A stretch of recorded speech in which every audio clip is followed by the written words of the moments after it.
Exacerbate transient toaster strudels, everybody. It's Southpaw Deep Space Nine. I'm your host, Angel Marti.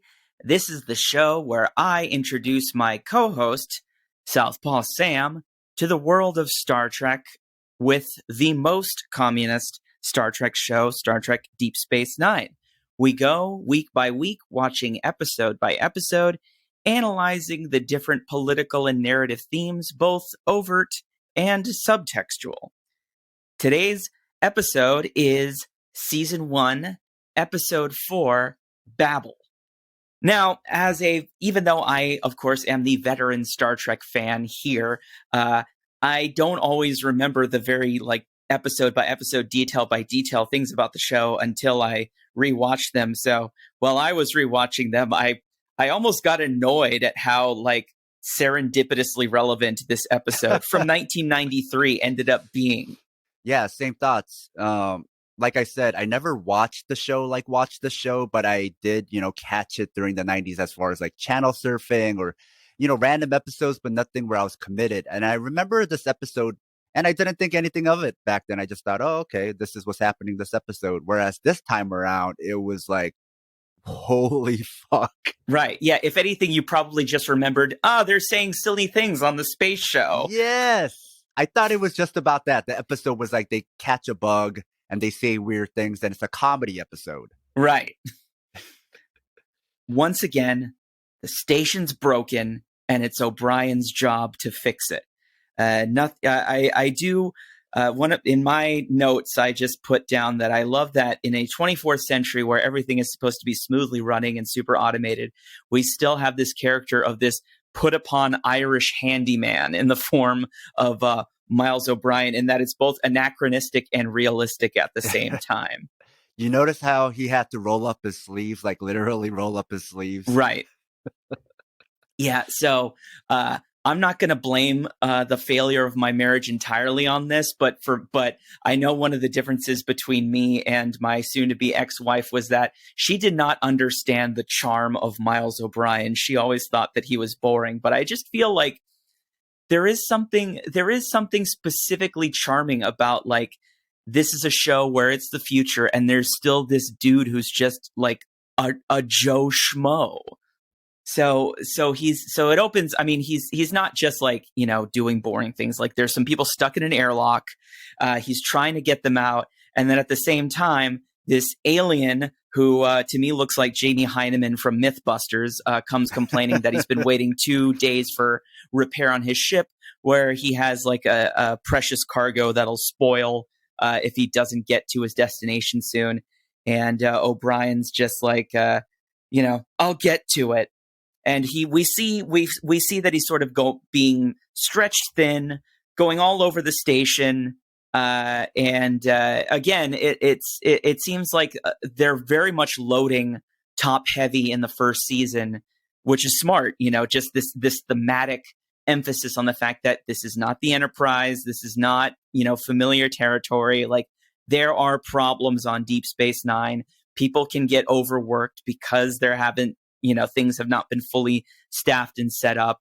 And, it's just, we get to see people sort of experience more familiar inconveniences and problems in this show as opposed to other Treks where it maybe is a little bit idealist to the point of being unrelatable to the contemporary viewer. Yeah. I think if the next generation is being a homeowner of a very nice house, Deep Space Nine, at least thus far, feels like somebody who's only ever lived in apartments. And it's Deep Space Nine is that apartment where when you first move in, it looks like, okay, we're in a new apartment. And then you realize you can't open the windows. You can't plug anything in. You can't open any of the drawers because everything's been painted shut, right? And only people who've lived in, kind of cheap apartments, low income apartments know what I'm talking about. And, if Star Trek The Next Generation is that nice house, then this is more of that low income apartment with everything painted shut. And you need the handyman to fix everything. Yeah, I'm living in a building that's definitely one of those, very newly renovated buildings in the middle of Hollywood. But the first day that I moved in, I like pulled open one of the kitchen drawers and like it wasn't actually like the drawer wasn't screwed down to the rails. So I had to like actually put in a maintenance request to like get the drawers to actually be attached to the little railing so it wouldn't just flop open and spill my silverware everywhere. So now as an adult, I definitely relate to the Deep Space Nine experience. And so we see him interacting with different crew members as he's sort of going through his different errands. And I couldn't help but notice that Kira is like sympathetic to O'Brien being overworked. Like she's the first one to notice that he's being a little strained. Like she, you know, he even like helps Dax with something, and Dax is sort of established as being nice to everybody. But Kira's the first one to say like, you could use some sleep, which makes sense to me. This episode reminded me a lot of like a good pro wrestling match, where a good pro wrestling match also has like false finishes, but it also has swerves where it makes you think it's going one way, but then the match goes another way. And so all those little details about O'Brien, and even opening up with O'Brien, and he's obviously exhausted and overworked, I thought this episode was going to be about something else. I thought it was going to be about he's overworked and he's going to, you know, just collapse. And even like Kira's line is kind of building a little bit of solidarity. And then the swerve comes, and yes, he was being overworked, but it was not the plot. Yeah, the inciting incident of the plot is not due to O'Brien being fatigued. It's because there's like a technological MacGuffin. There's some kind of ominous device that's inside the replicator matrix. And then you realize it's a pandemic, and you're like, what? Holy shit. And so, I mean, there's a reason why it becomes kind of a meme later on in the show that certain episodes are known as O'Brien must suffer episodes. And this definitely is like one of the first examples of that, at least this cold open. Another thing I note, so the first thing that O'Brien, after he fixes one of the replicators, the first thing that he orders is a black coffee double sweet. And again, as a veteran Star Trek fan, I can't help but contrast his very like salt of the earth working class choice against Picard's fancy Frenchman, you know, always ordering tea Earl Grey hot. It's just there like, again, you know, Deep Space Nine, I think there's a large fan base that very much accepts it as one of the best Star Trek series. But in its time, very much like Discovery Now, people forget that in its time, a lot of people didn't like it originally. Like apparently, you know, the network got a lot of hate mail about, you know, how different it was, that it wasn't on a ship. It wasn't on a ship. How dare they? Yeah, because I mean, a lot of people were just really attached to the idea that it's a trek through the stars. It's supposed to be on a ship. They're not trekking. It's not called Star Stay Put. So we jump to from O'Brien just having, you know, his one day in the life of Ivan Denisovich style travails to Quark's, where business is empty and Odo's just being a fucking cop gloating about it. And it turns out that Quark's business is suffering because of the replicators being broken, because somebody tries to order food and it turns out to not taste good. And to Odo's credit, some guy who is angry about the soup that he orders tries to force feed it to Quark as punishment, but then Odo pulls him off of Quark. But tell the audience, well, what move? Oh, yeah. So I'm not quite sure. It really looked like Odo did a Vulcan nerve pinch on him, but I wrote that down, and I'm not quite sure, though, because usually we see in canon that if somebody gets a Vulcan nerve pinch, you know, they like pass out entirely. Whereas this guy, he definitely like seems to be especially affected by Odo like grabbing him on this spot in his shoulder, but he doesn't pass out. So I'm not quite sure how to interpret it. I mean, they have established previously that like non-Vulcans can learn how to do it. Like Picard learns how to give a Vulcan nerve pinch after having a mind meld with Sarek in an episode of The Next Generation. So it would be funny if like it becomes like one of those things where it's like, you know, everybody knows what a rear naked choke is thanks to the UFC. And then like, but in the 24th century, it's like everybody has like some rough amateurish idea of how to do a Vulcan nerve pinch. Yeah, he's not a master. Right, right. Now it's just like in the 24th century, there's so many YouTube videos of like some dude getting in a fight in like a McDonald's parking lot and he like pulls off a sloppy Vulcan nerve pinch. Here's something, again, I think you might have brought up this question before, but again, this scene where Quark is talking about like using the replicators for his service. And I was like, wait, so why would people have to pay to get food out of the replicators at Quarks if they theoretically have access to replicators in their own quarters? This is, again, one of those things they never fully explain, like the whole nature of like, how do the transactions work on Deep Space Nine if you're like a Federation citizen? So I wrote down that just my headcanon is that there's probably some allowance that Starfleet officers and Federation citizens get, you know, maybe some sort of like space UBI to be able to go and like purchase things outside of Federation jurisdiction. That's the only way I can bridge that gap in my mind. So we see after this bit of bad business, Quark has some kind of scheme involving the other replicators on the station because somehow he has a computer in the bar that's allowed to see a view of like where it like, to me it's just like if like, to me it felt like if the like electronic poker machine in a bar was somehow able to tap into like CIA database. Like, why would the computer in the bar be able to access like high priority security information? But then again, I mean, it's like we again see that Quark is like very proficient in like black market tech and stuff. So chances are he put that in there and it didn't come standard equipped. And like, I guess as Marxists, we can say that Quark is sort of this archetype about how somebody who has like any kind of moral compass is always going to suffer from, you know, sacrificing them for the sake of success under capitalism. And we always see these kinds of interesting clashes inside of Quark mentally, but that'll definitely come up later.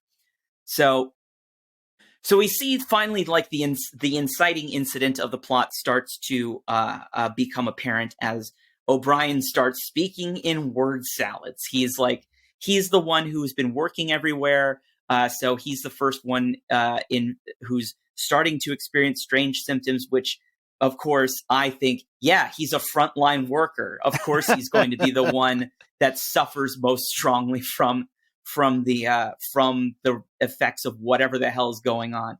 Yeah, I mean, just like I said up top, this episode is just shocking to watch right now because it is like a huge feeling of like plus ça change, plus ça m'aime, as far as like how the situation in this episode unrolls versus COVID-19 right now. And even though he's white, they do very much paint him as like the stereotypical immigrant. So with your point about frontline worker and he's like the immigrant character, that also hit like very prescient. Yeah, actually, you know what? You did hit on something that I didn't even think about before, in that as opposed to TNG where you know Picard has a British accent, if I'm remembering correctly, like basically of the main cast of this show, O'Brien is the only one with a non-American accent when speaking English. Like he is the only one that does have like a very clearly like non-American feeling to, you know, the way he interacts with everybody else. So I think you picked that up in a very astute way that I don't know if that was ever intended, but I think it's just one of those things where it like all of these kinds of archetypes kind of just fall into place with O'Brien very perfectly. So we get an interesting interlude here where there's a scene between Kira and Dax on the promenade where Dax reflects on how new it is to being perceived as a woman again and getting all this attention from men. And Sam, this goes back, this made me sort of reconsider something that I told you about, that I answered to one of your questions a couple of episodes ago, which is you asked me, you know, like who what personality is dominant in a bonded trill? Because like my sort of assertion was that, the host remains dominant. That it's like, even though she, Jadzia has gained all of the memories and experience of the Dax symbiont, like her personality is still in main in control. But my response to this was like, why would Jadzia, having lived up until like this point in her life as a woman, be surprised by this? So I think that's another one of those things where they haven't fully decided it themselves, and they kind of go back and forth on it. Because that scene was really not connected to anything that happened in this episode or the plot. So it does very much seem like with Dax, at least thus far, they are just trying to like experiment with what they want to do with this character and what they can explore with this character. This episode is interesting in that this episode really does not have a B plot. Like, this one is very much centered around this main story about this sickness that starts affecting people. And so what it does serve, again, I think, even though the Dax's comments on like her new gender experience is not so germane to the plot, it does serve to transition from Kira in that scene interacting with Quark, and showing that she doesn't like Quark, probably because he might have done some unsavory collaboration during the occupation. I'd like to see if we get that visited in some later episodes.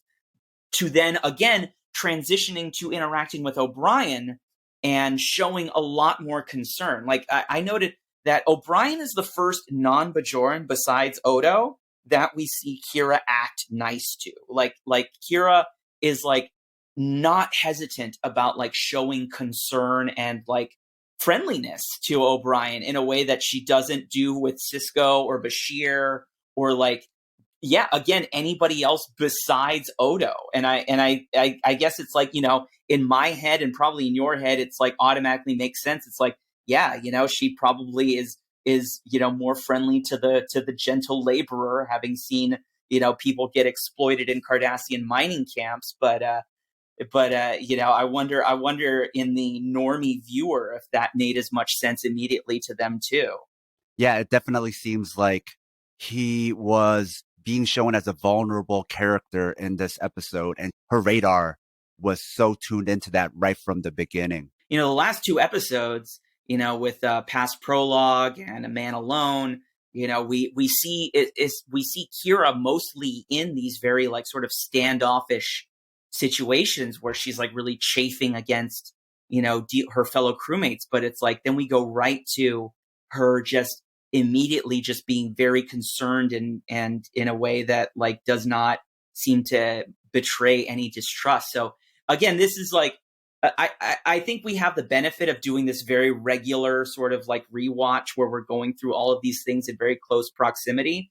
But especially like the fact that this media was not produced or viewed during the binge watching age, yeah, I feel like I have to appreciate even more the way that these sort of arcs and sub-threads are woven throughout otherwise standalone plots on these episodes.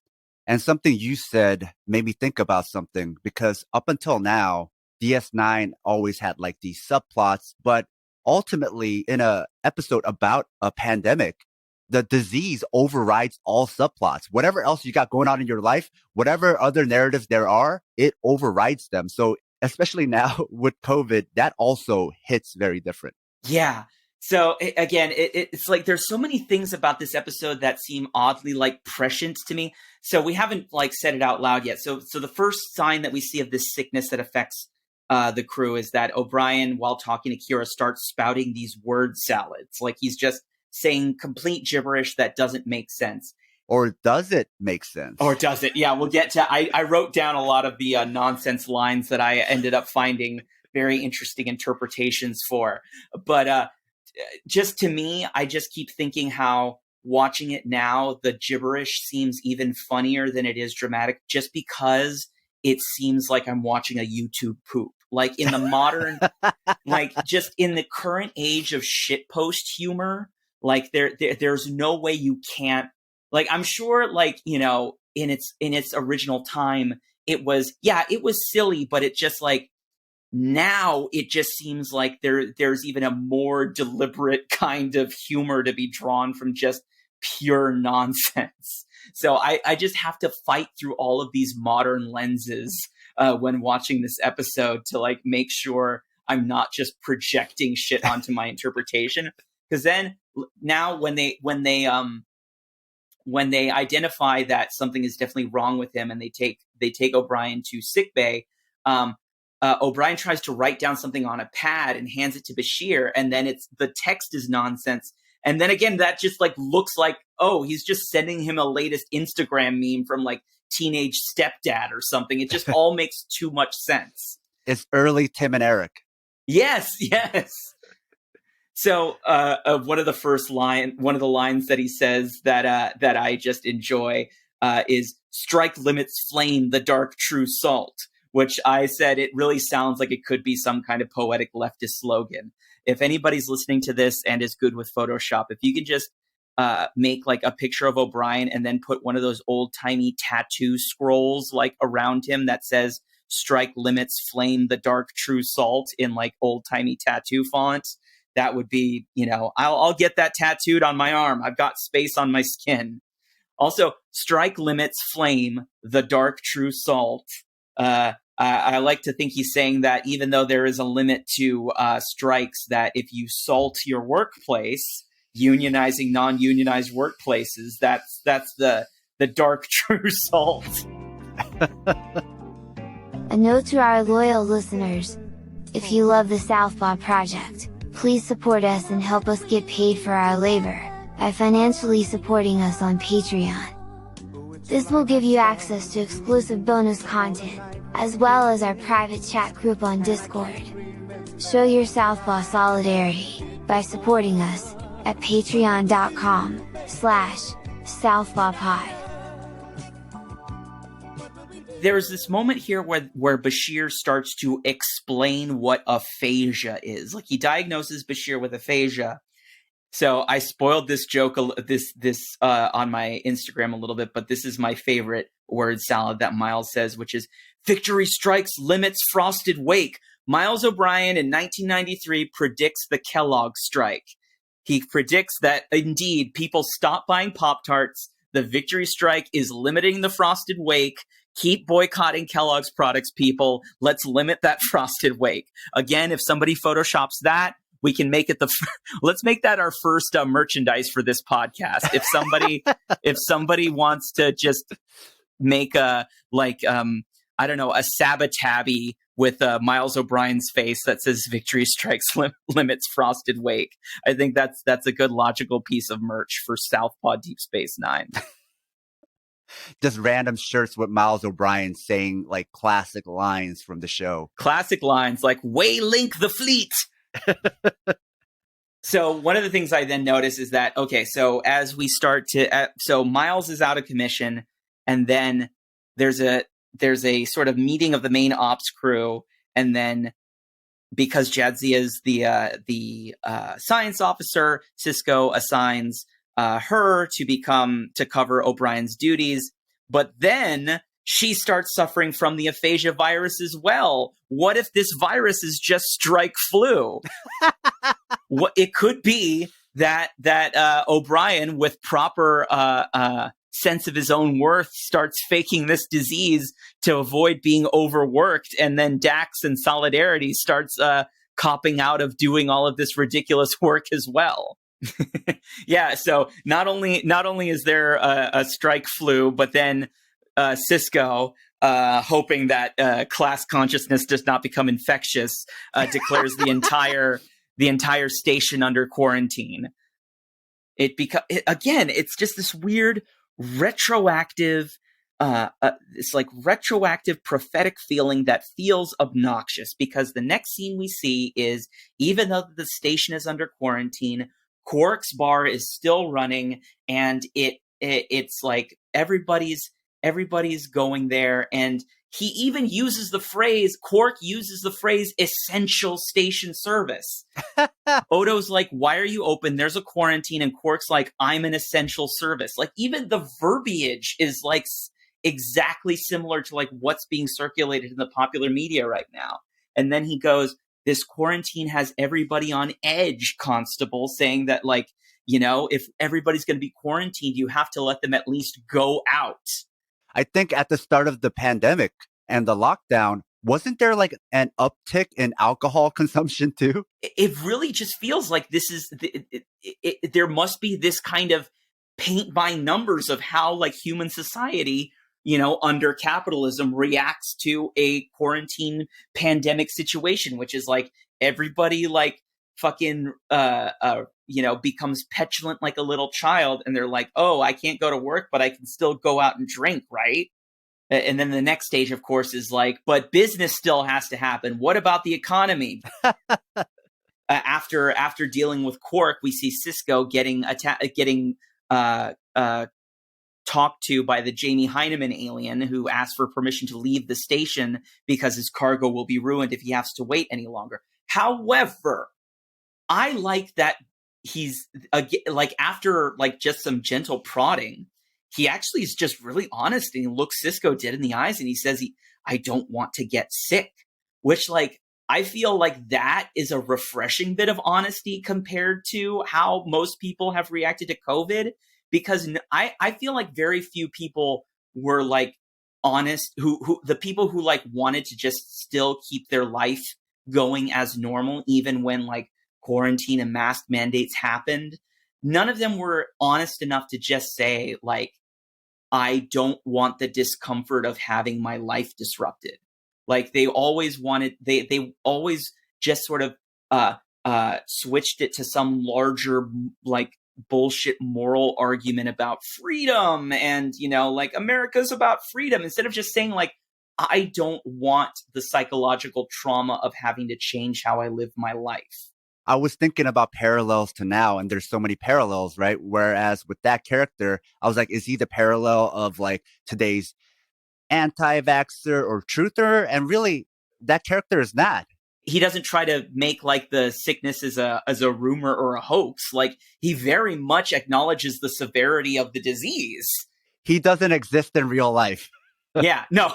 Yes, that is the most fantastic part of this whole episode, is this guy who like doesn't want to comply with the quarantine mandates, but simultaneously acknowledges that the disease is a real and present threat and is very honest about his motivations for violating the quarantine protocols. Like, this is the most unrealistic part of this entire episode, not the fact that they're, you know, by a wormhole. They probably at the time thought that was realistic, and it's like, nah. Yeah, I know. Again, if you wrote this very same piece of fiction right now, everybody would be like, this is so fucking on the nose. Like, are you, like, seriously, you're doing it? Like, right now, again, Star Trek Discovery season 4 is sort of having if you watch some of the behind the scenes like vignettes that they publish every week when there's a new episode on Paramount Plus, they're talking about how like this season's arc is sort of a very, very, very, very like intentionally extremely loose like analog metaphor for COVID, because there's like a space-time anomaly that's like destroying planets and is threatening the entire universe, and people are panicking, and they're just like, we didn't want to do a COVID season, but we wanted to at least touch upon some of the feelings of the current moment. But it's like, just then there's this episode here that it's just like, this is the COVID episode, but it was written like 17 years too early. Yeah, and then again, like clockwork, so we find out that Quark is using a crew quarters replicator from an uninhabited room to make food for his bar.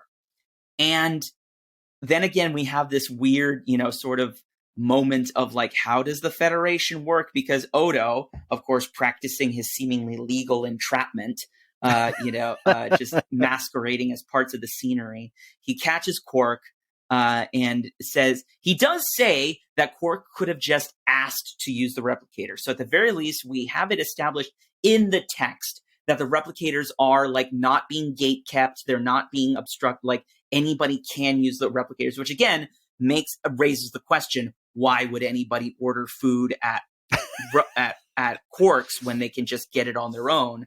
Like if anything, it would be smarter to just be like, Quark could be one of those like bring your own food type, places. I think they're really just paying for the companionship of the bar. That's true. That's actually a really smart way. You know what, Sam? That's such a good way to view it, because you're right. It's like people who pay for bottle service at clubs. It's like nobody like if you pay for bottle service at a club, it's not like you're paying for the fucking bottle of alcohol, which like would cost 400% less if you just bought the bottle at a liquor store. It's you are paying for the privilege of like saying, hey, I can afford this atmosphere. So yeah, that makes sense. That I guess it's like, and that seems, I can imagine Quark in my head saying, they pay for the atmosphere, Commander.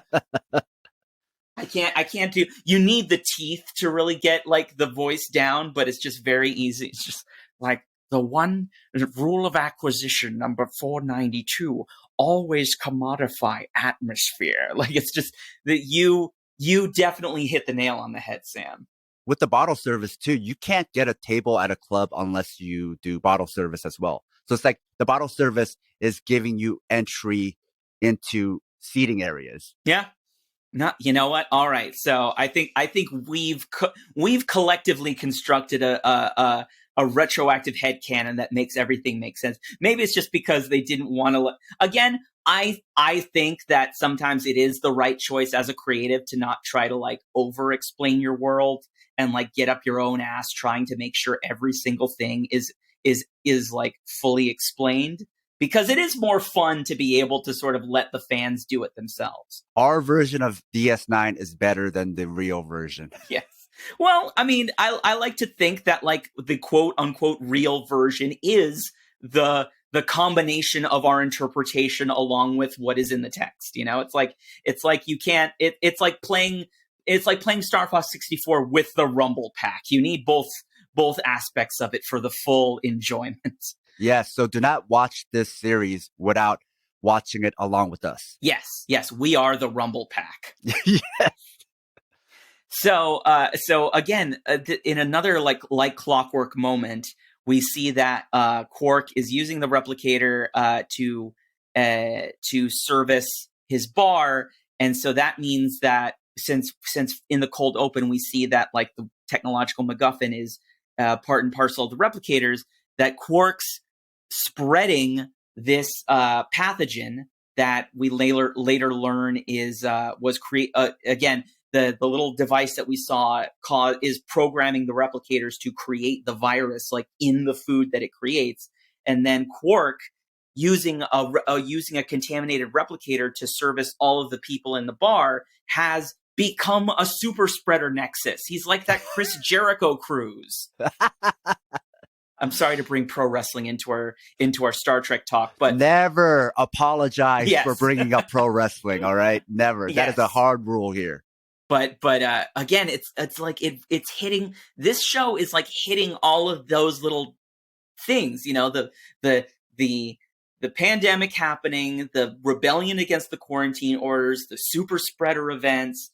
But they're examining the station systems. And then Kira finds the virus, the little technical MacGuffin that we saw in the cold open, and then she immediately says that it's Cardassian tech. And I have several notes here where I sort of talk about my great appreciation for Nana Visitor's performance as Kira, because she really puts in this lovely little subtone of satisfaction when she makes the conclusion that it's Cardassian tech, because she's very much like happy that it's just as she thought. She can blame it on the Cardassians. Aha!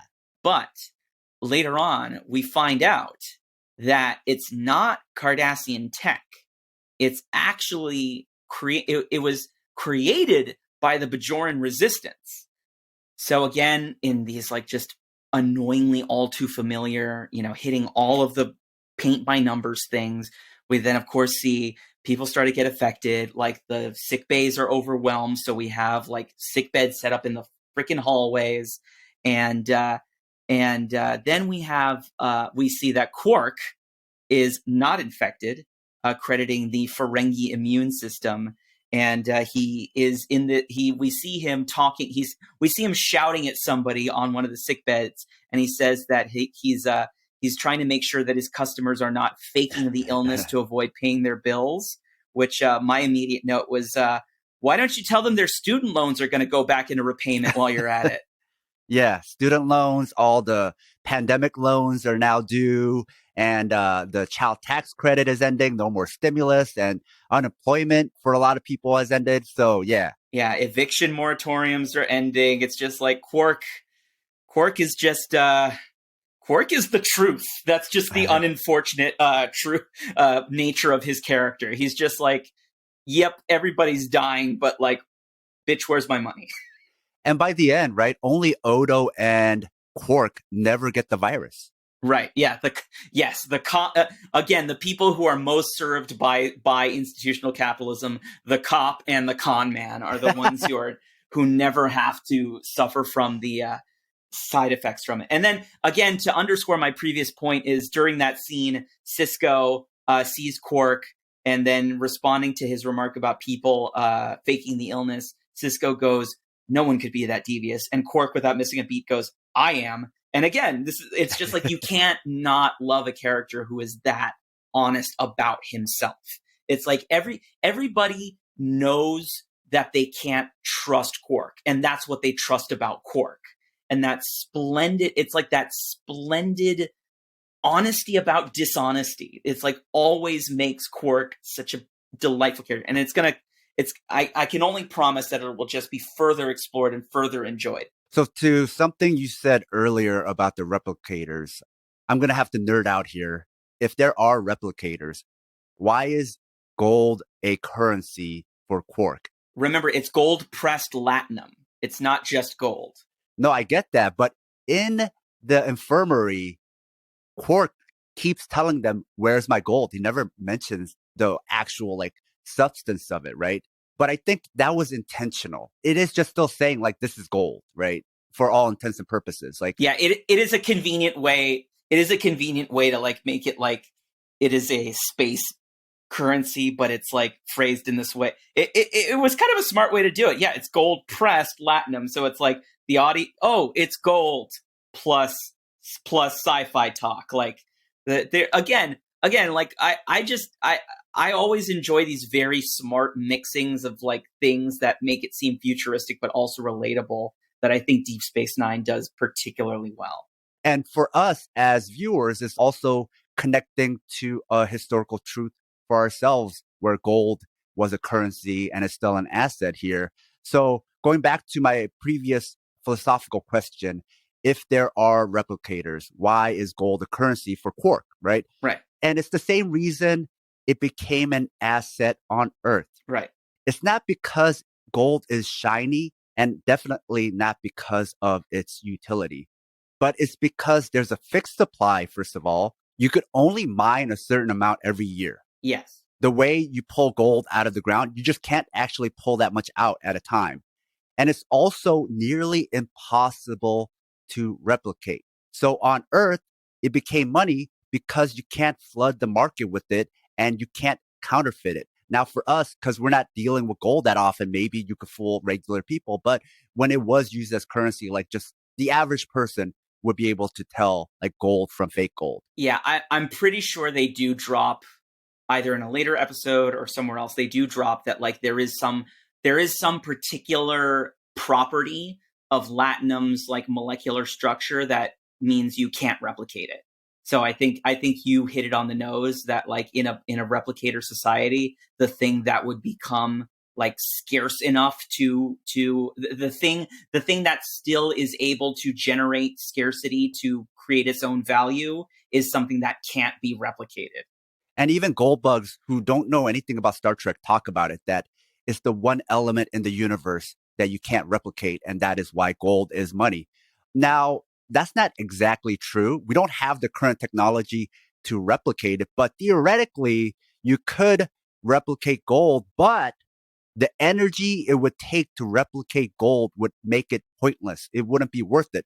So then in the future, even with replicators, first of all, it would be so difficult for them to replicate gold, and the gold stand-in, which is now in the future is latinum, but it's basically latinum is a future sci-fi, like fictional version of today's gold, right? Can you explain a little bit your point about the energy it would take to replicate gold would make it pointless? Because in my mind, it's like, okay, if we're granting the premise of, that there's like these replicators, especially like it's just sort of granted in Star Trek that whatever energy source they use for these devices is something sustainable and like non-polluted. Like what do you mean by the energy it would take to replicate gold would make it pointless? So here on Earth, it would take some kind of nuclear reaction to replicate gold, right? So it just would not be worth it. But staying consistent with that, gold itself would be really hard to replicate even in the future. But latinum, which is like future gold, I'm sure the properties make it even more difficult to replicate than gold. So those two things combined, I'm sure a replicator trying to replicate that would actually just end up using all the energy of DS9, which then wouldn't make it worth it. So for all those reasons, then gold still being a thing for Quark, but also this kind of like frontier society, this market economy makes sense, not just for historical reasons, but also for economic and scientific reasons. I just researched, looked at that. Another substance in the Star Trek universe that cannot be replicated in canon is dilithium, which is a necessary element of warp engines. So you have a currency, and a fuel source that cannot be replicated. Perfect, because they have to be connected, because you have to have like a limit to energy to make the currency scarcity believable. Actually, like one of the big things that sort of triggers the collapse of the Federation in Star Trek Discovery Season 3 is the collapse of the dilithium supply. So again, we can do another series when we get into Discovery. But if you haven't started watching that, that's definitely an area to examine. But to get back to Deep Space Nine, so one of the things that happens that I really want to comment on as more people start to get sick. One of the people that we see get sick pretty quick on is Sisko's son, Jake. And I live for the moments of tenderness that we see between Ben and Jake Sisko, where we see this father just like instantly switch into this firm, comforting, and like just like no hesitation about what needs to be done to comfort his young son. Like, I think I've said this before, but like Ben Sisko is the most emotionally healthy commanding officer in Starfleet history. And, it's just like there's no ambivalence about having to deal with a child, about having to be a parent. Like even before this happens, we see like, he's like talking to his son when the Jamie Heineman walrus alien comes to accost him, and he just like, without missing a beat, goes like, "Go straight home." It's and I looked this up. It's according to the Star Trek Deep Space Nine companion, as cited on Memory Alpha.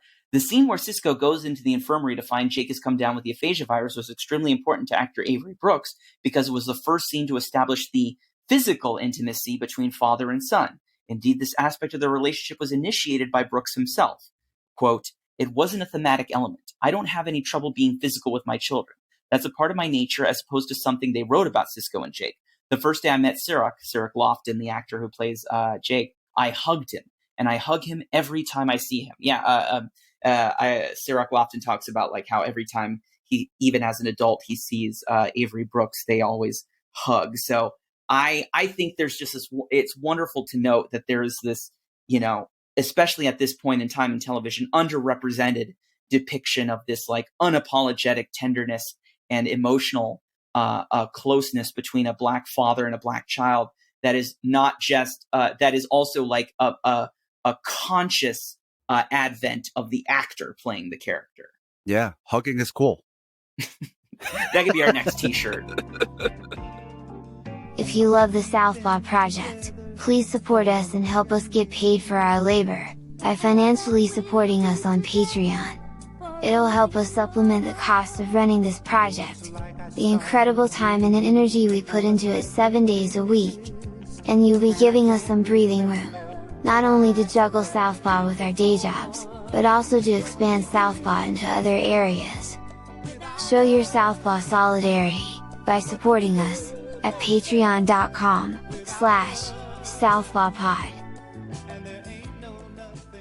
Once they figure out that the source of the virus is actually resistance tech, then we get, I think, to go back to something previously said, we get into why this premise works so much better on Deep Space Nine, because they're able to so intelligently weave in all of these different things that have been going on with Deep Space Nine specifically, that it's just like, now they have to talk about, the legacy of the Cardassian occupation and the Bajoran resistance. And they have to talk about, the problems of the technology being, not up to Federation standard.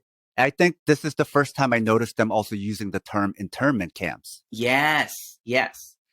Because we find out that the virus was created by a scientist named Deacon Elig, who we also learn is part of a different sect of the Bajoran underground, the Higa Mitar.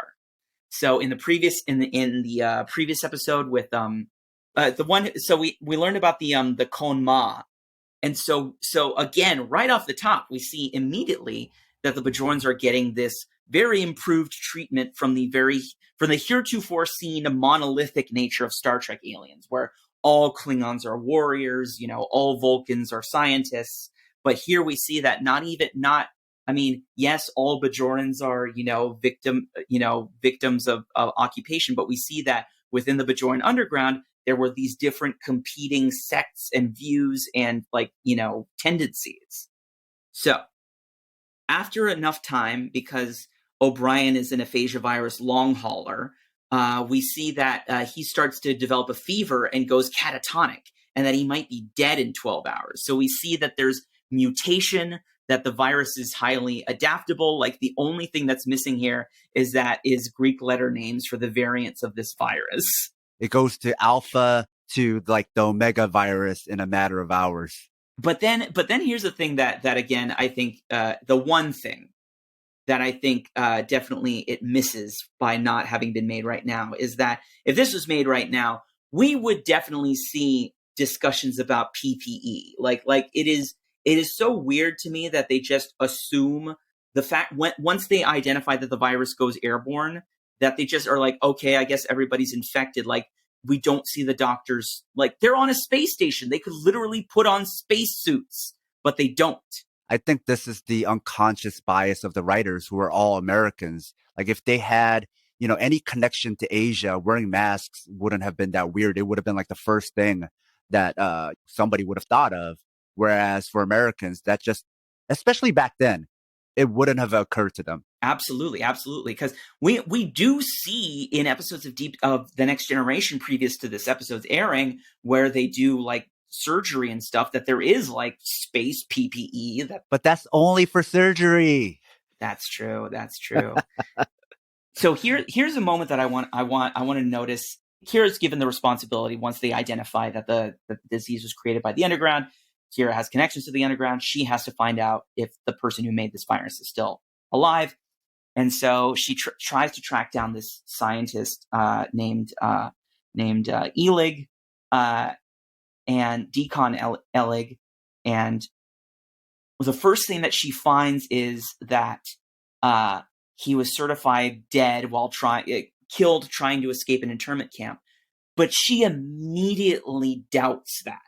She doesn't shrug her shoulders and go, I guess he's dead. She immediately tries to look up who certified the death. And in my mind, I'm thinking, she knows that there were probably so many faked death certificates as a way to Schindler people out of the Cardassian internment camps, that she would know to check if this was bullshit or not. I don't know. To me, I thought this was a lovely moment of without explicitly explaining it, showing a character acting in a way that she absolutely should, being as smart as her character should be given her backstory and her experience. Because something, again, as a creative type, something that I get irritated with sometimes is when a show or a script, like, it lets the audience be smarter than the character, even when the character should be smart enough to figure something out before the audience does. Well, that was very much past prologue where she was like much more passive, right? Oh yeah. That's a good pick. Yeah. No, Kira is definitely much more like on top of her shit and allowed to just be on top of her shit in her episode. Good catch. But I just, in general, it's like, I kind of like when I get annoyed when, like, I'm shouting at the screen, the answer to this is this. We see all this information. Why don't you? But like the writers here, they allow us to just like see that Kira's crafty and smart and shrewd, and I really enjoy this. So ultimately, more and more people are getting aphasic, more and more people are dropping down into fever. Kira, the solution to this is all very simple, as you point out, is that Kira commandeers a runabout, even though there's a quarantine, because she says she's not going to step foot on the planet where this Dr. Cermak Wren, who was the associate of Deacon Elig, who certified the death certificate, she goes down to the planet where he's based and then beam naps him, which, with beaming technology being as common as it is, I'm surprised that more places don't like just have magnetic shielding around them in order to prevent people from being beamed out, like, against their will. This episode also had a lot of like human rights violations. Like going back to like what you said about Odo and entrapment, that wasn't like the only one. Yeah, but at the very least, it like feels more like Kira always feels a little bit more justified in, like, just committing atrocities because they're done in the name of, I mean, this isn't an atrocity, but like breaking those sort of rules, because they're very much like in the name of like revolutionary justice. It felt more like, instead of saying she's bad, it was, to me, showing how the stakes are so high for this episode. So I just love how, again, Kira is like bullshit proof in this episode, because when she kidnaps Cermak, he says, like, I wasn't an associate of Elig's long enough to know how the virus works. Like, I can't help you. Kira, like, calls through the potential bluff and just goes, well, you're infected with this disease now too, because I've been infected, so you got to help me anyway. It's just like, Kira is just like already playing one step ahead because she's crafty. She's a resistance fighter. She knows how people might try and like fuck with her. And so again, lovely Kira moment. Very much felt like a guerrilla fighter this episode. Oh, you know what? It's good to point out that this is one of the first episodes where Ira Steven Behr contributes to the writing of it. So Ira Steven Behr later gives us Bar Association, which, every communist Star Trek fan loves that episode. So I think it makes sense that we start to see Kira better executed once Ira Steven Behr comes into the writing picture. Again, everything that happens in this episode is related to the A plot, but we sort of have this nice little escalation that sort of feels like a B plot, but still related to the A plot, which is the Jamie Hyneman alien, who again in later shots, when we see more of his shirt, I decided he looks a little bit more like Jim Henson. But so the Jamie Hyneman walrus Jim Henson alien tries to leave the station himself, and he's like, but the docking clamps haven't been released, so he's trying to pull his ship out, but it's again pulling. Then it pulls back the thread about everything on the station is broken. They can't release the docking clamps, and so now we have this wonderful bit of action movie thing where we're down to Odo and Quark are the only ones not affected with the aphasia virus. They have to release this ship from the station before it blows up, and Kira has to come back to cure everybody before everybody dies of a fatal failure. And there is a lovely, like, well executed simplicity to this episode where you have like the nice action movie thing that is not completely manufactured. It like is a logical consequence, and it conveniently heightens the stakes. Another, like, maybe more of a nuance, it wasn't like integral to the plot, but what I liked about that whole thing with Odo and Quark, and even like the way they set up O'Brien was like that, especially with the Next Generation and a lot of Star Trek, they make everybody like MacGyvers where everybody knows how to do everything. They're good at everything. Whereas you realize with this, with Odo and Quark, like, no, everybody has specialized skills. So not everybody knows how to do everything. So very much raised the tension when they were both trying to figure it out as they go, you know? Yeah, because also neither Odo nor Quark are Starfleet.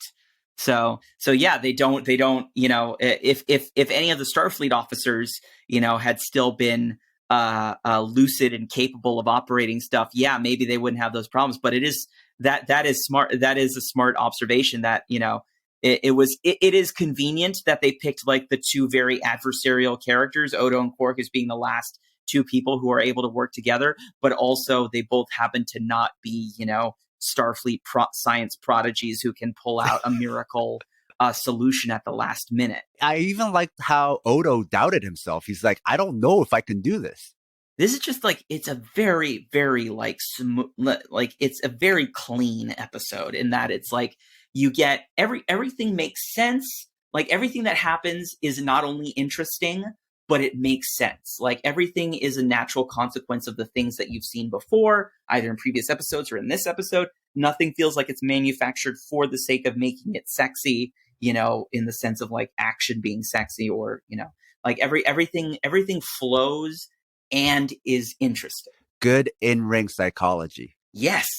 This is an Eddie Guerrero of an episode. Yeah, exactly.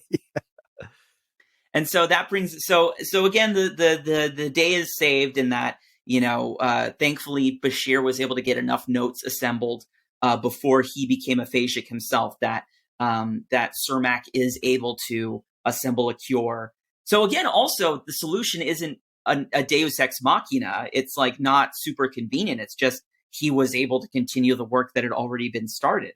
So the only thing that I feel is like I genuinely dislike about this episode comes at the very end, which is like we see that everybody's been inoculated and cured of this disease, like the station's running, and then Sisko goes to the replicator to get some coffee, and then he spits it out and goes, "O'Brien," like in a way that feels very much like, "Jetson, you're fired."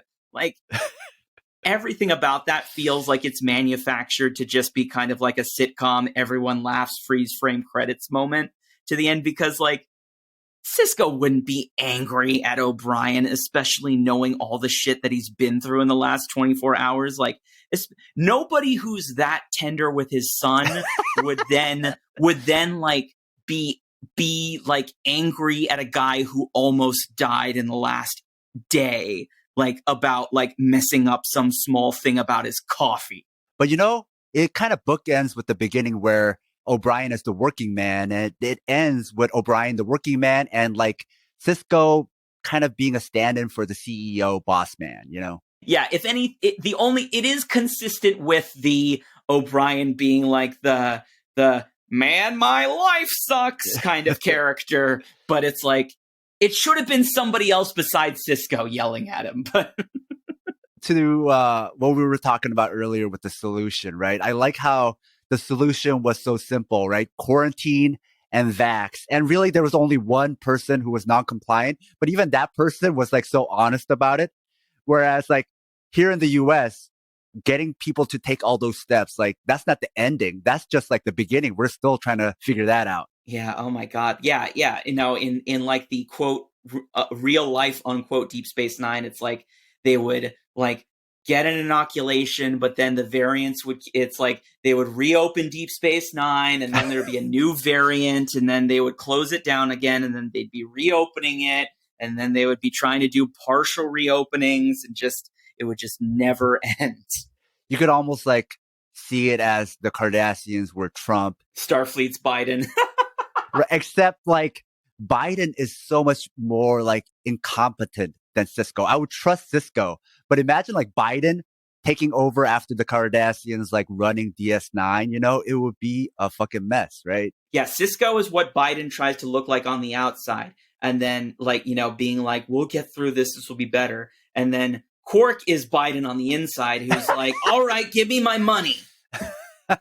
The duality of man. Now, let me ask you this. Did we ever figure out why that virus activated now all of a sudden? Because that was like a pressing question at the beginning, and I don't know if we ever figured that out. I think it was just like, it was something that had been like put there as sabotage, like when the station was being constructed, because Odo gloats like, before I took over as head of security. And then I guess was just triggered specifically because O'Brien had been like messing around with that replicator. It's sort of like a Indiana Jones and the Temple of Doom, just like an ancient trap that had been triggered just because they dared tread upon that ground. So it will be interesting if future episodes sort of build upon this theme of like DS9 kind of being like a bit of a haunted house, that it might be booby trapped with other like legacies of the occupation times. Just the idea of DS9, right? People complaining about that it's a station and not a ship, but because it is a station that they're taking over, there's so many things for the writers to work with, right? Like going back to your point about the haunted house aspect as well. I mean, for the sake of comparing this to other Trek shows, like DS9 in and of itself is very much allowed to be more of a character in its show than like any Enterprise is on, in its own story. Yeah, I could imagine them even having like a ghost episode where like there's some ghost. There will be ghosts. There will be ghosts. That's absolutely gonna happen. So your premonitions are very much right. Well, because they foreshadowed it here. Well, I think that brings us, unlike our pandemic, this wraps up Babel and this episode, so we can at least enjoy the escapism of the fact that this episode ends. We hope you enjoyed this episode. If you enjoyed it, even if you didn't, you should still support us on Patreon. This is part of the Southpaw Podcast Network. So if you go to patreon.com/southpawpod, you can become a Patreon member where you will find bonus content, both for the different other podcasts that are on the network, like Southpaw Prime, Fight Study, Pride Never Die, Working Stiff Radio, and you can find Southpaw bonus commentaries that are created by community members like you. And you can get an access to the Southpaw Discord, which is where Sam and I started talking and germinated the idea that became this podcast. We will be back next time with Season 1, Episode 5, Captive Pursuit. That is, again, we're going by the Netflix episode order. So just if you're watching it on Paramount Plus or any other thing, just look for the episode Captive Pursuit and watch along with us. And we'll share with you our thoughts and feelings. Feelings are also important. That's why listening along with us and watching with us, we're not just going to break down, what happened, the play-by-play, and just give you some color. We're also just going to talk about feelings and opening up, and hugging is cool, right? Yes. Yeah, that's our the ethos of Southpaw Deep Space Nine is 1, feelings are important, 2, hugging is cool. Can you hit us with the outro a cappella? Yep. Da-na-na-na, da-na-na, da-na-na, da-na-na.